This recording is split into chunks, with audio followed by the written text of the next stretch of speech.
Mesdames, Mesdemoiselles, Messieurs, mes chers compatriotes sénégalais, nous allons essayer d'ouvrir un débat sur les problèmes ou les actualités politiques du Sénégal. Nous commençons bien entendu par une déclaration qui a été faite par le Premier ministre, M. Ousmane Sonko, à l'Assemblée nationale. Lorsqu'un chef de gouvernement au sein d'une démocratie s'autoproclame gardien de la révolution, il opère un basculement sémantique et symbolique qui rompt avec les codes de la gestion républicaine classique. En s'appropriant ce titre, il ne se présente plus comme un simple administrateur élu pour un mandat limité, mais comme le dépositaire d'une vérité historique et le protecteur d'un mouvement qui dépasse le cadre des institutions. Cette posture est intrinsèquement paradoxale.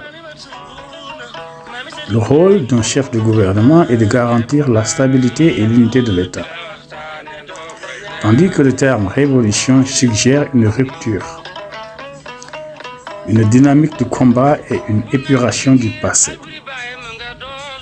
S'auto-désigner comme son gardien revient à sacraliser une idéologie spécifique, la plaçant au-dessus de la contestation démocratique. Par cette analogie, le dirigeant suggère que toute opposition à sa politique n'est plus une divergence d'opinion, mais une trahison contre l'esprit même du pays. Et c'est ici que nous faisons l'analogie avec le régime des ayatollahs.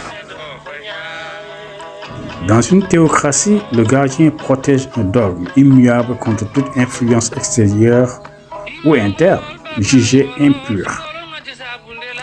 En démocratie, ce glissement de langage transforme l'adversaire politique en contre-révolutionnaire, un ennemi qu'il faut neutraliser plutôt qu'écouter.